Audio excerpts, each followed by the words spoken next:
Hello everyone, welcome to our classes.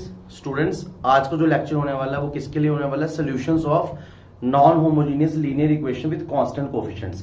Previous lecture में मैंने आपको जो सोल्यूशन बताए थे वो किसके थे? Homogeneous linear differential equation with constant coefficient.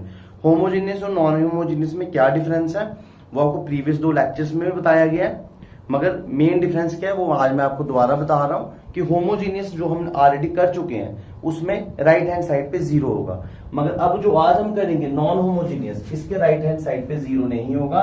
Right hand side पे कोई भी फंक्शन हो सकता है, मगर हमारे जो यूजी का सिलेबस है उसके अकॉर्डिंग जो जो फंक्शन हो सकते हैं आज हम उसको डिस्कस करेंगे। तो पहला फंक्शन जो आपके राइट साइड पे होगा वो इस टाइप का है कि अगर आपके पास कोई भी एक लीनियर डिफरेंशियल इक्वेशन है, ऐसे कोई भी एक लीनियर डिफरेंशियल इक्वेशन है और अगर राइट साइड पे जीरो आ गया तो वो होमोजीनियस है, वो ऑलरेडी हम कर चुके हैं। अब राइट साइड पे जीरो नहीं आई तो क्या आ सकता है? तो आज जो हम पहली टाइप करने वाले हैं एक्सपोनेंशियल की करने वाले हैं कि अगर बाई चांस जो इस साइड है क्यू, जो लीनियर डिफरेंशियल इक्वेशन है और जो इसकी राइट हैंड साइड पे फंक्शन हमने पढ़ा था फर्स्ट लेक्चर में क्यू, वो क्यों क्या होगा? एक्सपोनेंशियल के फॉर्म में होगा। तो हम कैसे सॉल्व करेंगे? तो पहला रूल हम आज किसके लिए पढ़ने वाले हैं? अगर क्यू ई की पावर ए एक्स होगा, क्यू ई की पावर ए एक्स होगा तो क्या करेंगे? स्टूडेंट्स, मैं आपको सबसे पहले ये बता देना चाहता हूं कि अगर आप में से कोई ऐसा बच्चा है जो आज इस लेक्चर को देख रहा है, उसने इससे पहले कोई लेक्चर नहीं देखा है, तो समझ नहीं आएगी, क्योंकि हर लेक्चर पिछले लेक्चर से इंटरलिंक्ड है, तो आपको समझ नहीं आएगी। आपको पहले प्रीवियस लेक्चर देखने पड़ेंगे, फिर ही आगे आप स्मूथली समझ सकते हो चीजों को। तो क्यों आपके पास e की पावर एक्स है, तो आप क्या करेंगे? जैसे कि आप सबको पता है कि होमोजीनियस में जो कंप्लीट सोल्यूशन होता था वो CF को ही मानते थे, मगर नॉन होमोजीनियस में कंप्लीट सोल्यूशन CF को नहीं मानेंगे।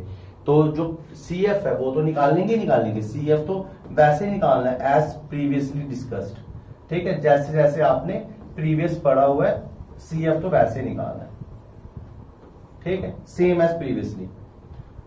मगर अब आज आपको जब नॉन होमोजेनियस आएगा तो आपको एक न्यू चीज सीखनी है जिसको बोलते हैं PI का पूरा नाम है पर्टिकुलर इंटीग्रल। PI का पूरा नाम है पर्टिकुलर इंटीग्रल। तो ये निकालना है।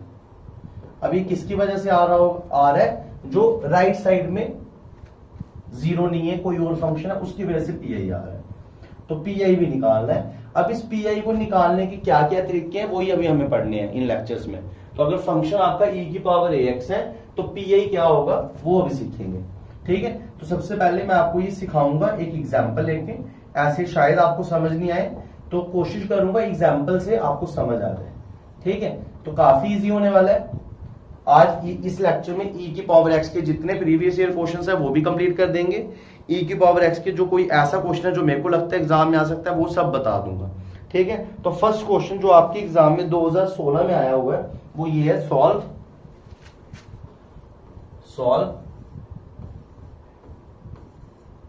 d2y by dx2 plus 5dy by dx plus 6y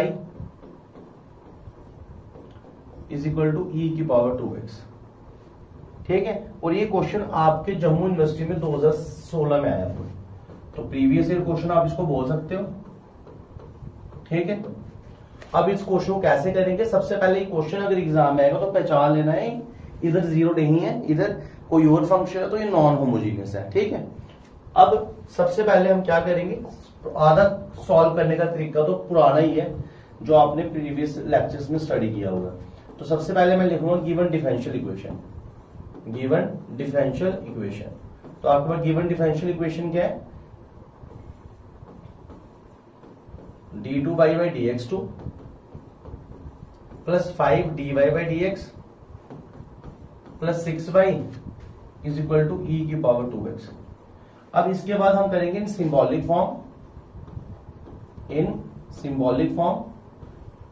तो सिंबॉलिक फॉर्म में आप इसको कैसे लिख सकते हो स्टूडेंट्स? तो बताया आपको, D square plus 5d plus 6 into whole में y is equal to e की पावर 2x। ये सिंबॉलिक फॉर्म है। फिर इट्स एक्सिलरी इक्वेशन हम ये भी निकालते हैं, एक्सिलरी इक्वेशन तो एक्सिलरी इक्वेशन क्या होगी, D square plus 5d plus 6 is equal to 0। मैं तभी तो आप सबको बोल रहा हूं कि प्रीवियस लेक्चर देखो। अगर कोई ऐसा बच्चा है जो अभी अभी इस लेक्चर से जुड़ा हमारे चैनल के ऊपर, तो आप देखोगे कि उसको ये चीजें पता ही नहीं चल रही होंगी। तो प्रीवियस 2 लेक्चर देखो, प्लेलिस्ट बनी हुई है, ठीक है, तभी आपको समझ आएगा। तो ये तो प्रीवियसली सब सेम रहेगा। अब हम क्या करते थे, सेपरेटिंग द मिडिल टर्म। तो सेपरेटिंग द मिडिल टर्म में क्या आ जाएगा, 3d plus 2d plus 6 is equal to 0। और सिंप्लीफाई करेंगे तो कितना आ गया, d into d plus 3 plus 2 into d plus 3 is equal to 0। ये आ गया d प्लस 2 और ये आ गया d plus 3 is equal to 0। तो आपके पास d की 2 वैल्यूज आ गई, एक आ गई आपके पास -2 और एक आ गई आपके पास -3। आप देख पा रहे हो ये रियल है मगर डिस्टिंक्ट है, तो आप CF निकाल सकते हो। देयरफॉर इसका जो CF है, और CF को अब हम नॉन होमोजेनियस में कंप्लीट सोल्यूशन तो बोलेंगे नहीं, तो इसलिए CF को बाई C भी लिखते हैं, बाई के नीचे C छोटा सा, ये सिंबल है CF का, ठीक है। तो CF क्या आएगा, by C is equal to C1 e की power constant -2x plus C2 e की पावर कांस्टेंट -3x। तो ये तो आपने प्रीवियस भी पढ़ा हुआ है, प्रीवियस लेक्चर में इधर तक हम करते हैं। तो प्रीवियस लेक्चर में जब होमोजेनियस था तो यही आपका सोल्यूशन था, मगर अब ऐसा नहीं है। अब आपको एक और चीज निकालनी पड़ेगी जिसके बारे में मैंने बात की अभी, पर्टिकुलर इंटीग्रल। तो अब आपको पर्टिकुलर इंटीग्रल निकालना है। तो आप लिखोगे now PI, particular integral. Particular integral का फॉर्मूला क्या होगा, 1/f(d)। हर केस में यही फॉर्मूला होगा, चाहे उस साइड एक्सपोनेंशियल हो, इसके बाद आपकी टाइप आएगी साइन के एंगल में x, तब भी यही, कॉस के एंगल में x, तब भी। हर बार पर्टिकुलर का फर्स्ट स्टेप तो यही रहना है, 1/f(d) और इधर क्यू लिख देना है, जो भी क्वेश्चन में क्यू दिया। अब f(d) आपको इधर से उठाना है, ये एक्सिलरी इक्वेशन। तो कितना है, d square plus 5d plus 6। तो f(d) में f(d) की वैल्यू डाल दो, d square plus 5d plus 6, और क्यू में लिख दो जो आपके पास फंक्शन है, तो e की पावर 2x। अब आपको रूल याद रखना है कि जब भी क्यू में अकेला e की पावर 2x या ax कोई भी होगा, मैं रूल क्या बोल रहा हूं कि जब भी जो क्यू है वो आपके पास क्या रहेगा, e की पावर ax। तो क्या करना है स्टूडेंट्स, उस केस में d को आपको पुट कर देना है क्वेश्चन में a, d को a डाल देना है, ठीक है। मगर एक बात का ध्यान रखना, जब आप d को a डालोगे इसके अंदर, ये 0 नहीं बनना चाहिए। जब 0 बनेगा तो फिर क्या करेंगे वो भी मैं आगे क्वेश्चंस में बता दूंगा, उसको केस ऑफ फेलियर बोलेंगे, मगर वो अभी नहीं, अभी आप समझो, ठीक है। तो अब आपको इस केस में एक्सपोनेंशियल है, तो हमें जब भी एक्सपोनेंशियल होगा तो d को 2 पुट कर देना सॉरी। जैसे आपने d को 2 पुट किया तो आंसर निकालना है, क्या आ रहा है, 2 का स्क्वायर 5 इंटू 2 प्लस 6 e की पावर 2x। क्या ये 0 बन रहा है, बन ही नहीं सकता, क्यों, क्योंकि आप बोलोगे सर सब प्लस है। तो आप इसको सॉल्व कर लो, 1/4 प्लस 10 प्लस 6 e की पावर 2x। तो ये 20 बन रहा है, तो आपके पास आंसर कितना आ रहा है, 1/20 e की पावर 2x। तो आपका पर्टिकुलर इंटीग्रल आ गया, और पर्टिकुलर इंटीग्रल को YP लिखते हैं शॉर्ट फॉर्म में। तो ऐसे निकालना है इस रूल के अकॉर्डिंग, जब एक्सपोनेंशियल होगा तो पर्टिकुलर इंटीग्रल ऐसे निकालना है। अब लास्ट में आपको कंप्लीट सोल्यूशन निकालना है। देयरफॉर नॉन होमोजेनियस का कंप्लीट सोल्यूशन क्या होगा, complete solution is y is equal to complementary function plus particular integral को प्लस कर लेना, तो आपको कंप्लीट सोल्यूशन मिल जाएगा। तो वो क्या आया था आपका, C1 e की पावर -2x, C2 e की पावर -3x। तो लिखा C1 e की power -2x plus C2 e की पावर -3x। ये yc की वैल्यू, और yp कितना है, 1/20 e की पावर 2x। तो ये आपके पास कंप्लीट सोल्यूशन आ गया स्टूडेंट्स। तो ऐसे हम, ये मैंने फर्स्ट क्वेश्चन आपको करवाया, काफी इजी है। अभी मैं जितने क्वेश्चंस हैं जो एग्जाम में आ सकते हैं उन सबको कवर किया जाएगा। कोशिश पूरी कर रहा हूं आपको अच्छे से समझ आए, ठीक है। तो आप मेरे कमेंट सेक्शन में बताइएगा कि आपको कितना समझ आ रहा है। तो ये फर्स्ट क्वेश्चन है, आंसर मिला देते हैं, 1/20 ही आ रहा है, ठीक है। फर्दर क्वेश्चंस करेंगे अभी। देखो एक और क्वेश्चन करते हैं। क्वेश्चन आपके पास है, सॉल्व। अब आप में से कुछ ऐसे स्टूडेंट्स भी होंगे बोलेंगे अच्छा एक क्वेश्चन पढ़ लिया तो अब हमें समझ आ गया। ऐसा कुछ नहीं होता है। अभी पहले 2 क्वेश्चन तो सेम है, उसके बाद मैं आपको वो क्वेश्चंस लेके आऊंगा जो थोड़े थोड़े अलग हैं। तो आपको पूरा लेक्चर देखना पड़ेगा, सब क्वेश्चंस की टाइप पढ़नी पड़ेगी, तभी एग्जाम में कॉन्फिडेंस भी बनेगा और तभी आप क्वेश्चंस कर पाओगे। तो बीच से मत चल जाना, आधी चीजें पढ़ के मत चल जाना। इससे जो आधी चीजें आप पढ़ोगे इससे अच्छा पढ़ा ही नहीं। अगर पढ़ना है तो पूरा पढ़ो, नहीं तो पढ़ने की कोई जरूरत नहीं है। ठीक है, तो नेक्स्ट क्वेश्चन है d2y by dx2, d2y by dx2, फिर साथ में क्या है -5 dy बाई dx plus 6y is equal to e की पावर 4x। ये क्वेश्चन है आपके लिए। ठीक है, तो हम सॉल्व करेंगे। लैंग्वेज मैंने तुम्हें बता दी है। फिर देखो ये नॉन होमोजीनियस है और अभी एक्सपोनेंशियल की टाइप चल रही है, इसलिए उस साइड सारे मैं एक्सपोनेंशियल ही लेके आ रहा हूं। तो सबसे पहले आप सिंबॉलिक फॉर्म में लिखोगे इसको, सिंबॉलिक फॉर्म। तो सिंबॉलिक फॉर्म में क्या आएगा आपके पास, d² minus 5d plus 6 into Y is equal to E की पावर 4x। ये सिंबॉलिक फॉर्म आ गई। अब एक्सिलरी इक्वेशन लेके आएंगे, तो स्टूडेंट्स एक्सिलरी इक्वेशन क्या आ जाएगी, d² minus 5d plus 6 is equal to 0। ये एक्सिलरी इक्वेशन आ गई। इसको सिंप्लीफाई करेंगे तो स्टूडेंट्स क्या आएगा, d² minus 3d minus 2d plus 6 is equal to 0। तो d कॉमन आ गया, d माइनस 3 माइनस 2 भी कॉमन आ गया, d माइनस 3। तो इधर 2 फैक्टर बन गए, एक बन गया d माइनस 2 और एक बन गया d माइनस 3। और ये किसके इक्वल है, 0 के इक्वल है, जिस वजह से d आपके पास 2 आ रहा है और 3 आ रहा है। तो इसका जो CF है YC वो कितना आएगा, C1 e की पावर 2x, C2 e की पावर 3x। ये सब आपको पता चलेगा जब आप प्रीवियस लेक्चर देखोगे, उधर बताया हुआ है। ठीक है, अगर आप में से कोई भी आज फर्स्ट टाइम देख रहा है तो तभी मैं बोल रहा हूँ प्रीवियस सब लेक्चर देखो तभी समझ आएगा। अब पर्टिकुलर इंटीग्रल का वही फॉर्मूला 1/f(d). ठीक है, और e की पावर क्या था 4x, तो 4x लगा दिया। f(d) जो है वो लिख दो। f(d) बेसिकली क्या है, d² माइनस 5d प्लस 6 और इधर क्या है e की पावर 4x।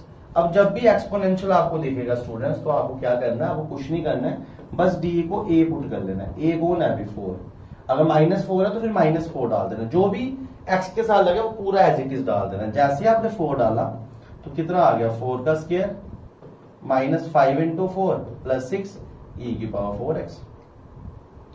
और सिंप्लीफाई करेंगे तो कितना आ रहा है, 16 माइनस 20 प्लस 6 e की power 4x।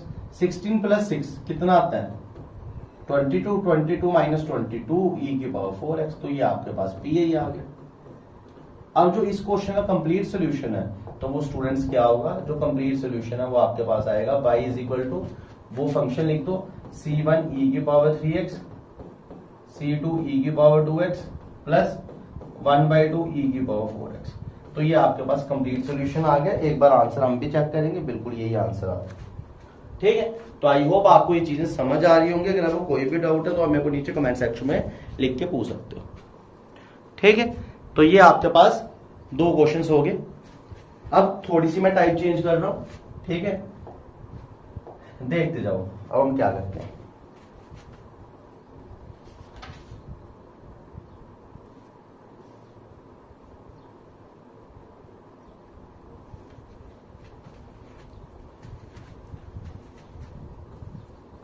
Solve d minus 1 का whole cube into Y is equal to 16 e की पावर 3x। अभी भी पहचान में आ गए कि ये नॉन होमोजेनियस है। सिंबॉलिक फॉर्म ऑलरेडी दी हुई है। सिंपल आपको क्या लिखनी है, एक्सिलरी इक्वेशन। तो स्टूडेंट्स इसकी एक्सिलरी इक्वेशन क्या आएगी, d माइनस 1 का whole cube is equal to 0। ये इसकी एक्सिलरी इक्वेशन है। ठीक है, तो क्वेश्चन एक बार चेक कर लेता हूं, d माइनस 1 का होल क्यूब, हाँ बिल्कुल ये एक्सिलरी इक्वेशन है। स्टूडेंट्स अगर आपको ऐसा क्वेश्चन दिखे एग्जाम में, तो मैंने ये देखा हुआ है कि स्टूडेंट्स बड़े पैनिक हो जाते हैं, वो बोलते हैं कैसे करना है। तो ये तो ऑलरेडी सॉल्व है। इसको क्या करना है, d माइनस 1 का होल क्यूब है, मतलब d माइनस 1 3 बार मल्टीप्लाई में है। तो d minus 1 and d minus 1। तो जब मैं इसको सॉल्व करूंगा स्टूडेंट्स तो ये आपके पास आ जाएगा 1 1 1। तो 3 आंसर आ रहे हैं इसके, ये तो बड़ा सिंपल है। और जब आप इसका CF निकालोगे, ठीक है, क्या निकालोगे CF, तो CF को कैसे लिखते हैं बाई सी, तो वो कैसे निकलेगा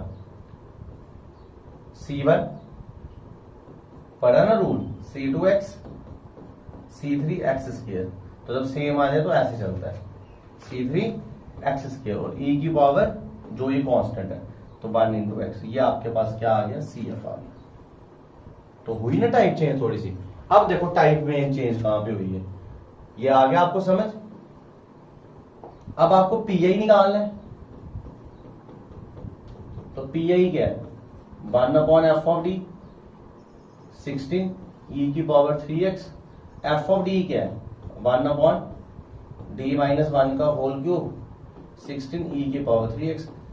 तो अब क्या करना है, अगर बाई चांस एक्सपोनेंशियल के साथ कोई कांस्टेंट होता है तो अलग टाइप आ गई ना, तो वो कांस्टेंट मल्टीप्लाई में अगर हो, मल्टीप्लाई में हो तो बाहर आ जाएगा, अगर प्लस में हो फिर नहीं बाहर आएगा। फिर बताऊंगा अभी आने वाले क्वेश्चनों में क्या करना है। मल्टीप्लाई में हो तो बाहर आ जाएगा, सेम वैसे लिखना है। अब फिर से डी को वही पुट करना है जो हमने रूल पढ़ा हुआ है। अब बताओ डी को क्या पुट करना है, 3 पुट करोगे तो आपके पास आ जाएगा 16, इधर आ जाएगा 3 - 1 का होल क्यूब और इधर आ जाएगा e की पावर 3 6।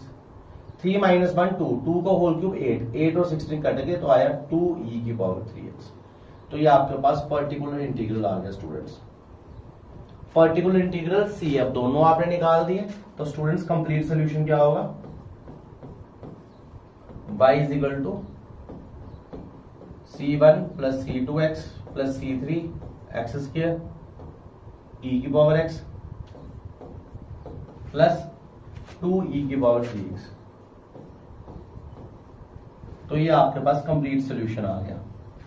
ठीक है, आई होप आप चीजों को समझ रहे होंगे और आपको ये टाइप भी पता चल गई होगी कि अगर कोई भी कांस्टेंट हुआ, जैसे आपके इस क्वेश्चन में 16 कांस्टेंट है, तो 16 मल्टीप्लाई में था e की पावर 3x से, तो मैंने 16 अगर मल्टीप्लाई में तो उसको बाहर ले लो, कोई फर्क नहीं पड़ता f(d) में, और सिंपल वही प्रोसेस अप्लाई कर लो जो हमने सीखा। तो आंसर मिला देते हैं, आंसर बिल्कुल यही है। ठीक है, उसके बाद 2014 में एक क्वेश्चन आया सेम, वो क्वेश्चन क्या है, d² बाई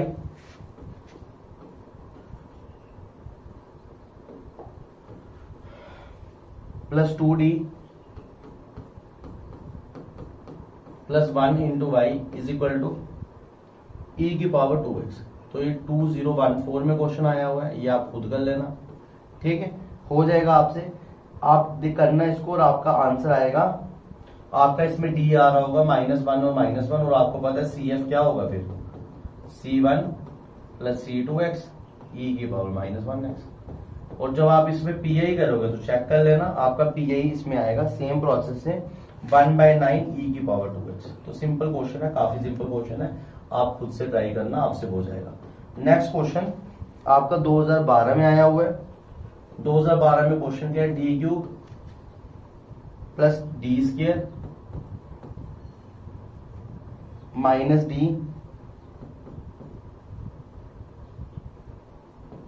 -1 × y = e की पावर 3x।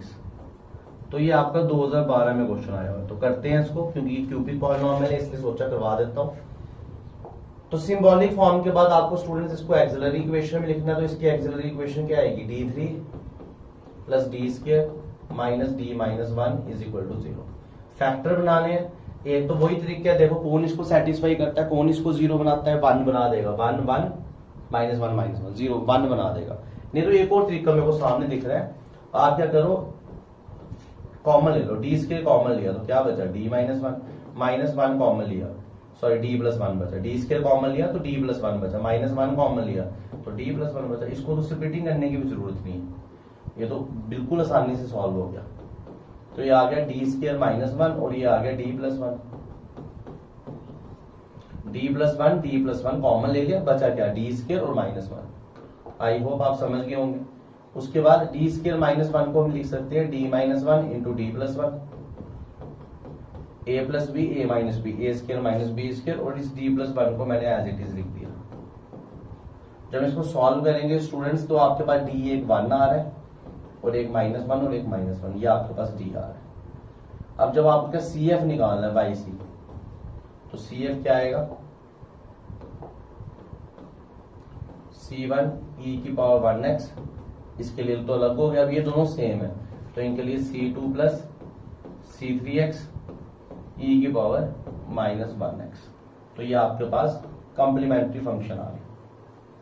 अब स्टूडेंट्स आपको पीआई निकालना है, क्या निकालना है, पीआई, और पीआई का रूल वही सेम 1/f(d) e की पावर 3x है इधर, e की पावर 3x, ठीक है, और फंक्शन है D cube plus D square minus D minus 1, D cube plus D square minus D minus 1 e की पावर 3x। अब इस क्वेश्चन में क्या करना है, डी को पुट कर देना 3, put d is equal to 3। जैसे आपने डी को 3 पुट किया तो कितना आ जाएगा, 3 का क्यूब 3 का स्क्वायर माइनस 3 माइनस 1 e की पावर 3x।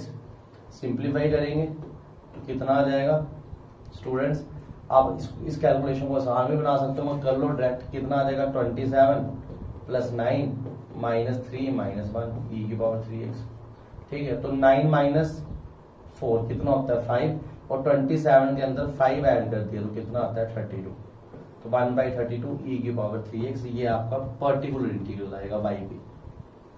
अब लास्ट स्टेप में क्या करना होता है, लास्ट स्टेप में आपको कंप्लीट सोल्यूशन निकालना है, तो कंप्लीट सोल्यूशन आ जाएगा आपका, जो हमारा सी एफ आ रहा था वो क्या आ रहा था, C1 e की पावर 1x ही था, हाँ 1x,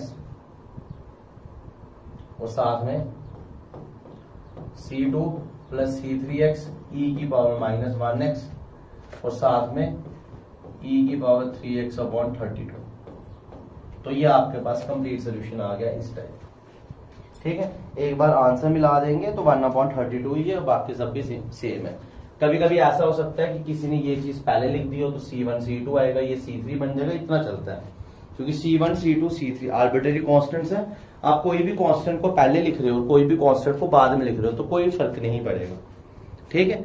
तो ये आपके पास जो टाइप के इंपॉर्टेंट क्वेश्चन है वो मैं आपको करवा रहा हूँ, ठीक है। अब एक और क्वेश्चन है, तो ये भी आपको ट्राई करना।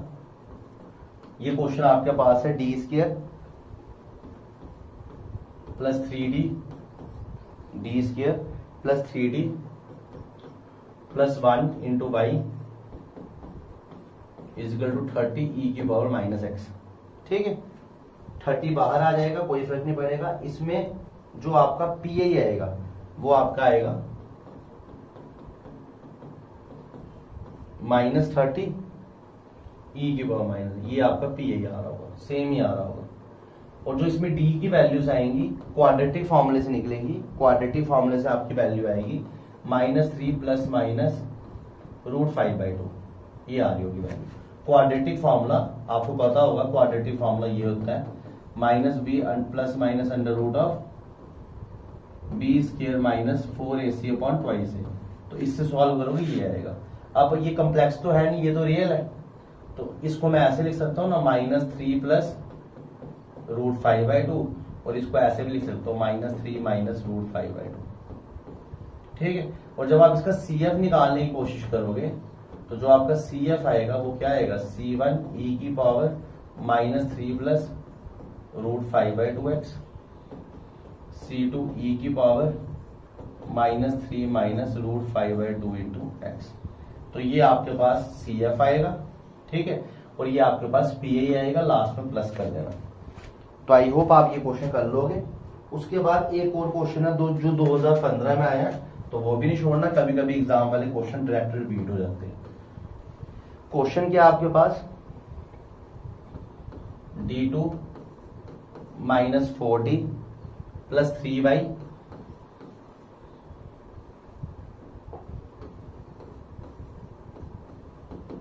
इज इक्वल टू 2e की पावर 3x। तो ये 2015 में क्वेश्चन आया है, आप कर सकते हो, सिंपल है। इसमें जो d आएगा वो आएगा 1 और 3, जो d आएगा वो आएगा 1 और 3, और जो आपका इसका PA आएगा, PA आपका आएगा, अच्छा ये तो इंपॉर्टेंट है, ये तो मैं करवाऊंगा, क्योंकि इसमें तो केस ऑफ फेलियर चलेगा। तो चलिए करते हैं।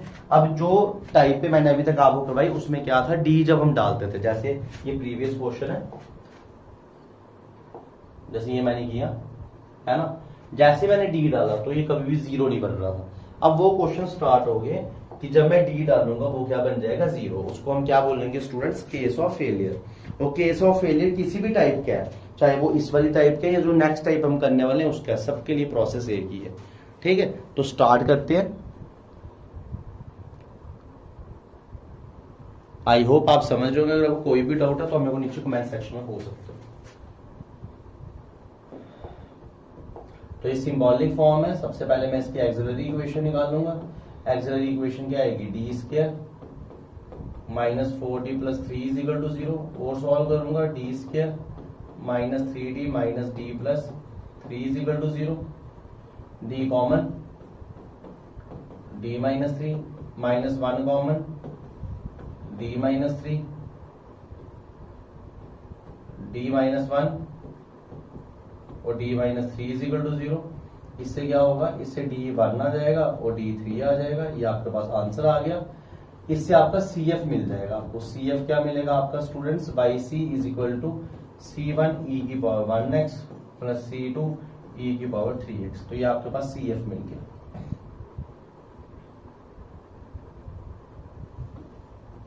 अब हमें स्टूडेंट्स पीआई निकालना है। तो चलिए स्टार्ट करते हैं पीआई को। 1/f(d) और उस साइड है कौन है, 2e की पावर 3x। ये फंक्शन f(d) की वैल्यू डाल दो। f(d) आपके पास है क्या, D square minus 4d plus 3 2e की पावर 3x। अब क्या करेंगे स्टूडेंट्स, मैंने आपको बताया था जब भी मल्टीप्लाई हो तो कांस्टेंट बाहर आ जाएगा। तो ये कांस्टेंट बाहर आ गया, डी में कोई भी फर्क नहीं पड़ेगा। D square minus 4d plus 3e की पावर 3x। अब वही प्रोसेस है, आपको डी को क्या पुट करना है, 3 पुट करना है। तो ये मैंने डी को 3 पुट कर लिया। अब देखते हैं क्या होगा। जैसे आपने डी को 3 पुट किया तो 3 का स्क्वायर 9, 4 इंटू 3 12 प्लस 3 e की पावर 3x। और आप देख पा रहे हो ये क्या बन रहा है, 2 इंटू 1/0 e की पावर 3x। तो जब नीचे 0 बन जाए तो हमें वो नहीं बनाना है, उसको बोलते हैं केस ऑफ फेलियर। ऐसे ही आपको लिख देना है केस ऑफ फेलियर। जब भी केस ऑफ फेलियर बन जाए स्टूडेंट्स तो एक बात ध्यान रखना, क्या करना है आपने हर क्वेश्चन में, इस चैप्टर में हर क्वेश्चन में केस ऑफ फेलियर में यही करना है प्रोसेस। क्या प्रोसेस करना है, जो डिनोमिनेटर में है इसकी करनी है एक बार डिफरेंशिएशन। तो मैंने डिफरेंशिएशन की तो कितना आएगा, 2d माइनस 4। और जब आप नीचे एक बार डिफरेंशिएशन करोगे ऊपर एक x लगाना है। क्या लगाना है, x लगाना है। दोबारा केस ऑफ फेलियर बनता है तो दोबारा से डिफरेंशिएशन ऊपर एक और x लगा देना है। ठीक है, तो जैसे केस ऑफ फेलियर बना, नीचे डिफरेंशिएशन ऊपर लगाना है x और e की पावर 3x, वैसे ही रहेगा। अब देखो, अब ये 2x तो इकट्ठा हो गया, बचा कौन, 1/2d माइनस 4 e की पावर 3x। अब फिर दोबारा d को क्या पुट करना है, 3।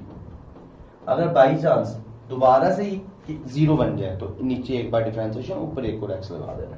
ठीक है, तो जैसे मैंने 3 डाला तो ये स्टूडेंट्स क्या बन गया, 2 इंटू 3 माइनस 4 e की पावर 3x। तो ये 6 माइनस 4 2 होता है, तो 2x अपॉन 1/2 e की पावर 3x। 2 कट गया तो आपके पास पीआई क्या आ रहा है, x e की पावर 3x। ये आपके पास पर्टिकुलर इंटीग्रल आ रहा है। अब ये जो पर्टिकुलर इंटीग्रल आ रहा है, कंप्लीट सोल्यूशन क्या होगा, कंप्लीट सोल्यूशन होगा कंप्लीमेंट्री फंक्शन और पर्टिकुलर इंटीग्रल को प्लस कर लो। कंप्लीमेंट्री फंक्शन तो 1/3 था, तो वो क्या था, c1 e की पावर x, c2 e की पावर 3x और ये क्या है, x e की पावर 3x। तो ये क्वेश्चन 2015 में आया हुआ है, इंपॉर्टेंट क्वेश्चन है। आपने एक और टाइप सीखी, जब केस ऑफ फेलियर बनता है तब हमें क्या करना है। तो आई होप आपको ये केस ऑफ फेलियर वाला केस भी अच्छे से समझ आया होगा। आंसर मिला देते हैं, आंसर भी यही है। ठीक है, अब एक और क्वेश्चन तुम्हें कराता हूं केस ऑफ फेलियर वाला। देखो 2013 में आया हुआ question.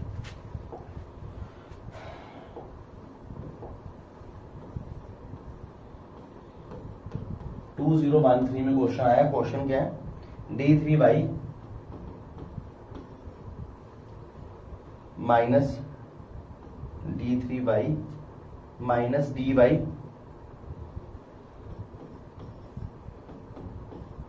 Is equal to 2 plus E की पावर एक्स, 2 प्लस ई की पावर एक्स, ये क्वेश्चन था। तो कैसे करेंगे स्टूडेंट्स, चलिए करते हैं। सबसे पहले लिखेंगे इन सिंबॉलिक फॉर्म,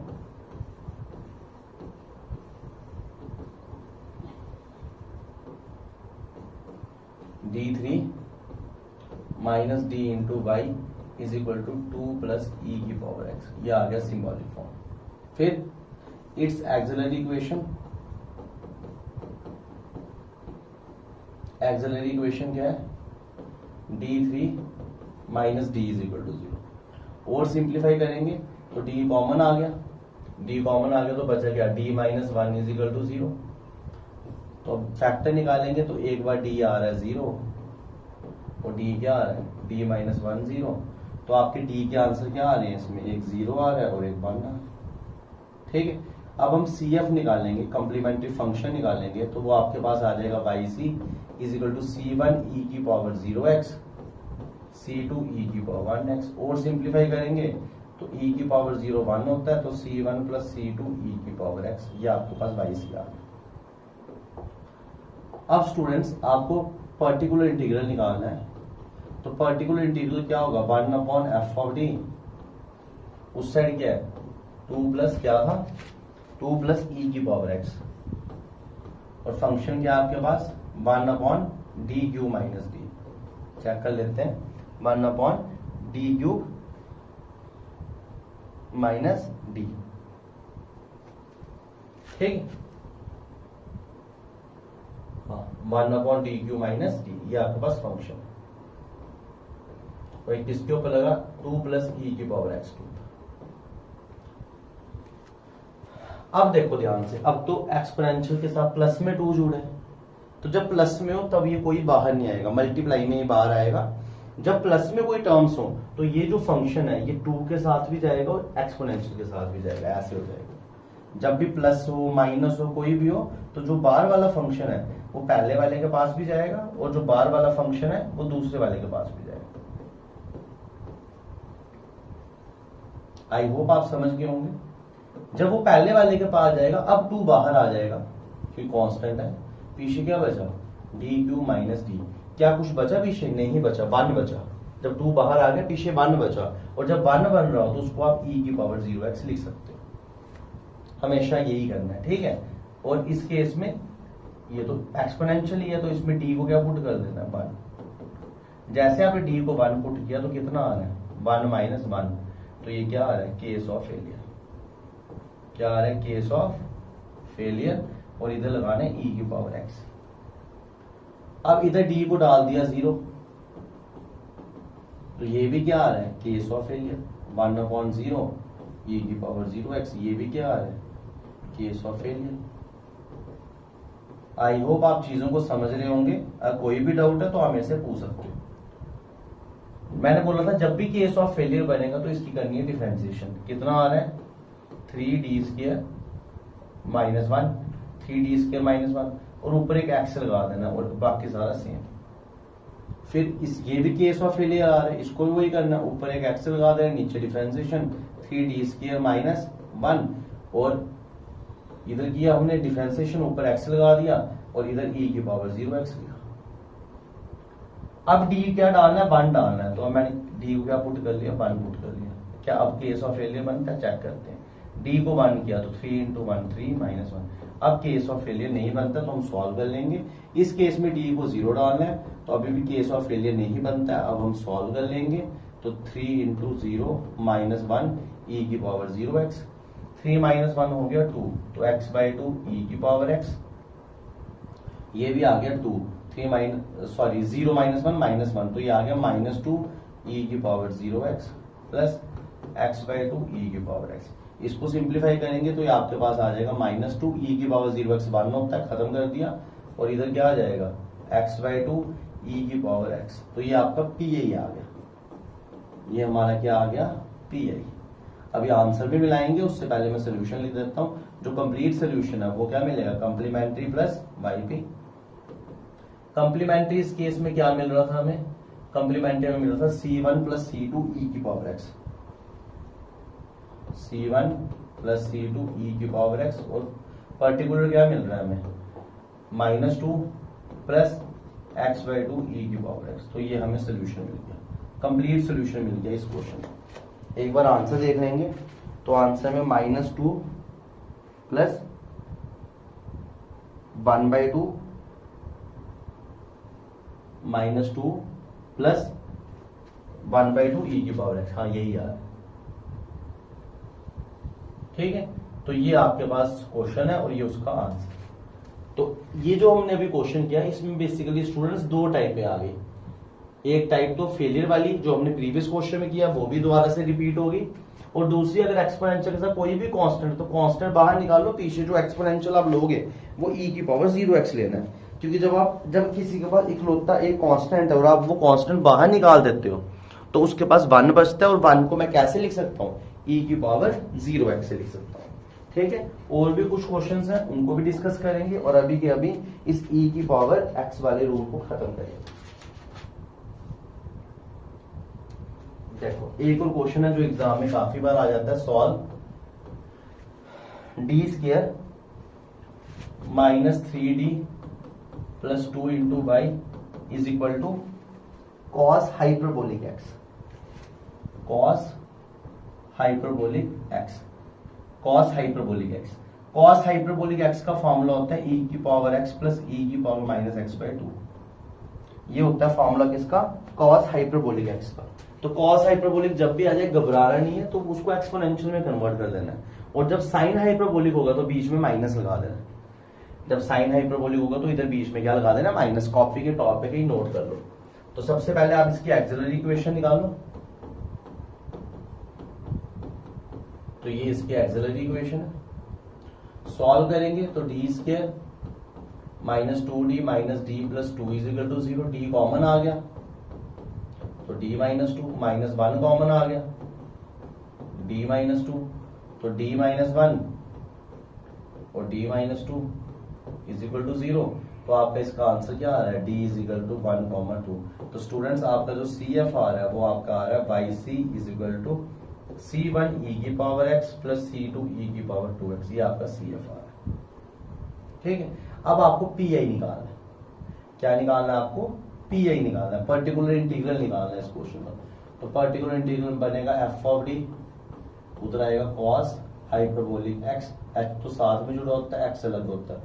तो f ऑफ d कितना है आपका, d square -3d plus 2, hyperbolic का मतलब होता है एक्सपोनेंशियल प्लस एक्सपोनेंशियल की पावर -x/2, ये हाइपरबोलिक का फॉर्मूला होता है। अब देखो मैंने तुम्हें क्या बताया, मैंने आप सबको बताया कि जो कांस्टेंट है मल्टीप्लाई में ना भी कांस्टेंट, तो ये बाहर आ जाएगा 1/2, बचेगा क्या, डी स्क्वायर -3d प्लस 2 और e की पावर x प्लस e की पावर -x। अब बीच में प्लस है तो इसलिए क्या होगा, ये 1/2 बाहर रहेगा, जो ये है डी स्क्वायर -3d प्लस 2, ये एक्सपोनेंशियल के साथ भी चल जाएगा,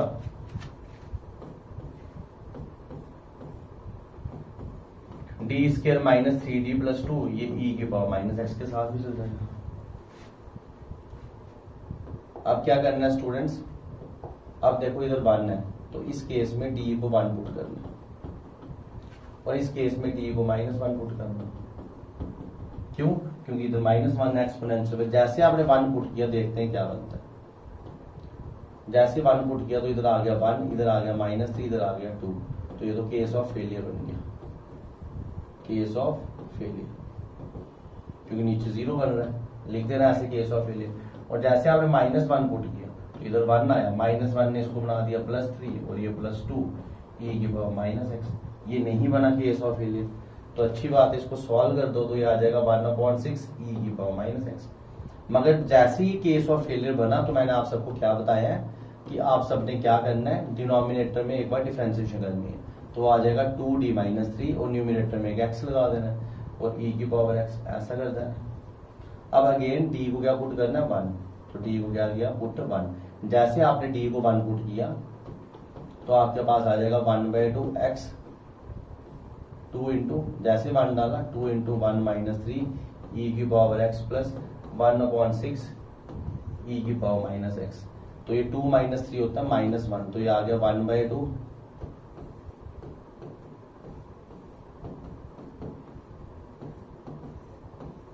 अब ये 1/2 अंदर चला गया तो कितना बन गया, -x/2 e⁻x प्लस 1/12 e⁻−x। तो ये आपके पास YP आ गया। इस क्वेश्चन का YP लास्ट में दोनों को प्लस कर लेना, एक बार आंसर मिला लेता हूँ। तो इस क्वेश्चन का यही है, -1/2, ठीक है, x e⁻x प्लस 1/12 e⁻−x। तो यही है इस क्वेश्चन का YP, पर्टिकुलर इंटीग्रल। ठीक है, तो आई होप आपको ये रूल अच्छे से समझ आया होगा।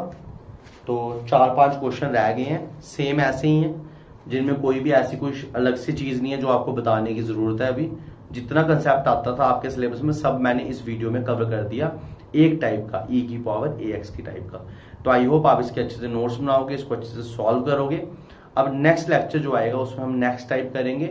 तो आई होप कि आपको आज का लेक्चर अच्छे से समझ आया होगा। तो स्टूडेंट्स आज के लेक्चर में इतना ही, मिलते हैं कल के लेक्चर में। Thank you students, have a nice day.